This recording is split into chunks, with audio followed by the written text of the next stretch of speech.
I'm a pickpocket. It's Bastille Day. Woo! Yeah, It's finally here. I saw this last week, and even I totally forgot it existed by this point. It seems that I think it's a little bit unfortunate because when this film started production, it sounded like it was probably like quite a decent action movie. Had Idris Elba in it, had Richard Madden in it. Both of them are kind of big upcoming actors. Has James Watkins directing it, who just made The Woman in Black. He made Eden Lake, which is actually really good. The Woman in Black, not so much. But he's a director that has some vague sense of talent. And it's an action movie. Like, where can you go wrong? But it's also an action movie about a bombing that happens in Paris. And then the events of November happened, and it feels like Studio Canal tried to bury it as quickly as possible, which kind of makes sense. Yeah. And it's a shame for the film as well, because the whole point of the film is that it's supposed to be a really silly, like, fun action movie. And, I mean, it is a really silly, fun action movie. I think a lot of people will struggle to have fun with it because it is about a bombing that takes place in Paris. But if you try and kind of clear that from your head, you can have quite a bit of fun with this film. It's very, very stupid. It's a silly film. It's a very silly film. It's about Richard Madden plays a pickpocket, an American pickpocket living in Paris, who's trying to... He keeps saying he wants to pickpocket his way to medical school, but I think that's supposed to be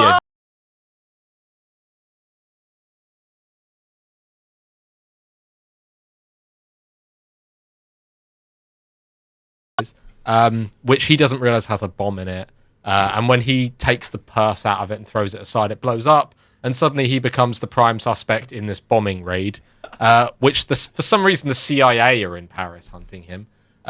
Led by Idris Elba, and Idris Elba finds him, kind of interrogates him for information, but then they uncover some weird conspiracy within the French intelligence service, and for some reason Idris Elba decides to go rogue.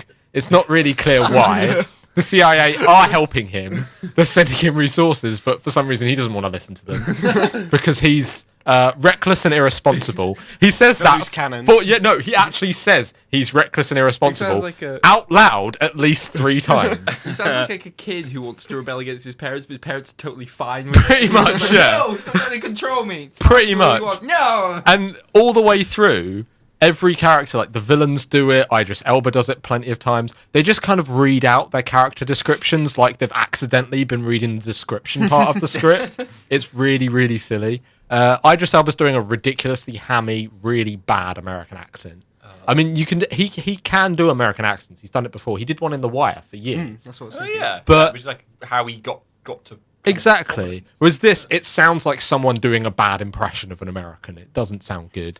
Richard Madden's kind of okay. He's very forgettable. Richard Madden, people might know better from Game of Thrones. Yeah, he's Robb Stark, or was Robb Stark in Game of Thrones.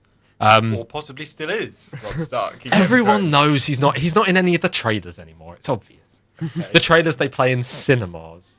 Yes, which rant here I had to turn away and cover my ears. They spoil everything. Yeah, James. I haven't caught up James is with it only yet. like beginning of season 4, and obviously there's quite a major spoiler in that trailer for the end of season 5. Yeah. So the world is out to ruin it for me. But yes, either way, Richard Madden, with some of his time now freed up, decides to be in this film, which, to be honest, like I say, on paper it's good. There are good moments in it. There's a really neat bit where he has to steal this guy's wallet and he causes a little distraction, and it kind of feels like a Hitman game in a way, because he's kind of setting up all these different pieces that bounce off of each other that lead to him doing his thing, which is kind of cool. And there's a couple of decent action sequences. There's a chase across a rooftop, and there's a decent bit at the end which happens in a bank, which is cool. But you can't escape the fact that this film is just mind-numbingly stupid. It kind of knows it's stupid, so I guess it's okay. But there is the main kind of plot of this film. This isn't really spoiling it. I mean, it's not necessarily in the trailer, but you find this out pretty quickly. It's not about terrorism.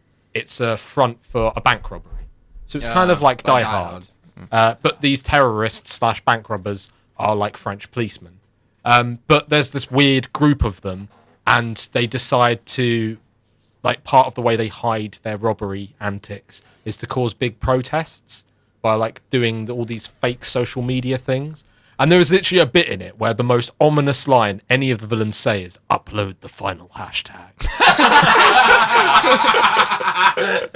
And they say it so straight-faced. It's like, oh. Social media is taking over Facebook. Exactly. And there's the What's that social media? Social media is taking over Facebook. Cinema. There you go. That one. This is a very social media orientated real opinions. Yeah. But and then there's a bit where to steal money from a bank vault, instead they go into this bank vault. There's bars of gold everywhere. There's like bits of money everywhere. They don't take any of that stuff. What they do is go over to a computer, plug a memory stick in, and steal money and put it on a memory stick.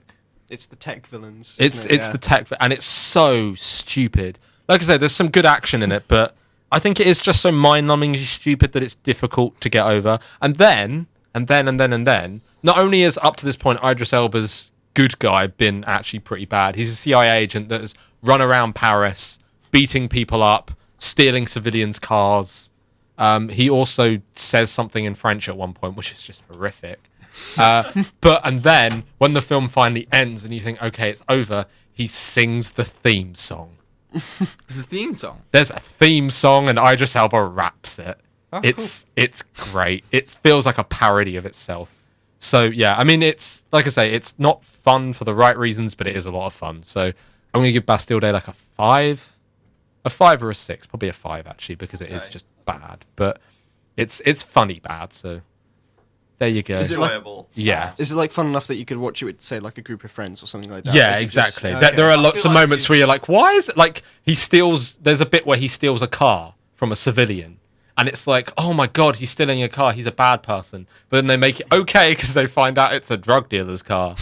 Like he knew it was a drug dealer's car when he stole it. It feels like it belongs in that kind of that canon of films, like sort of Olympus Has Fallen and things like that. Like films that the lads will the thing watch is, after watching the football. one with for the pizza.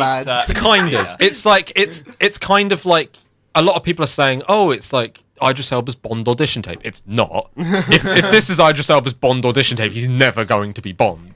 It's more like Idris Elba's Taken audition tape. It reads more like a Taken 2, but with less crap editing. And it's like he's very brash and he does really silly things like Brian Mills would do. But it's less polished than something like Bond or Bourne. It's not as fun as something like the first Taken, and not as fun as something or as ridiculous as something like Fast and the Furious. So it's kind of like some weird amalgamation of all of those films, but like a step down from that. It's still kind of worth seeing on Netflix or something, like you say, with the lads. With the lads before the football. And the bevs. Yeah, And the bevs. football. What's a bev? Bev is. Beverages. Short for beverage. Oh, okay. I thought that was slang for woman.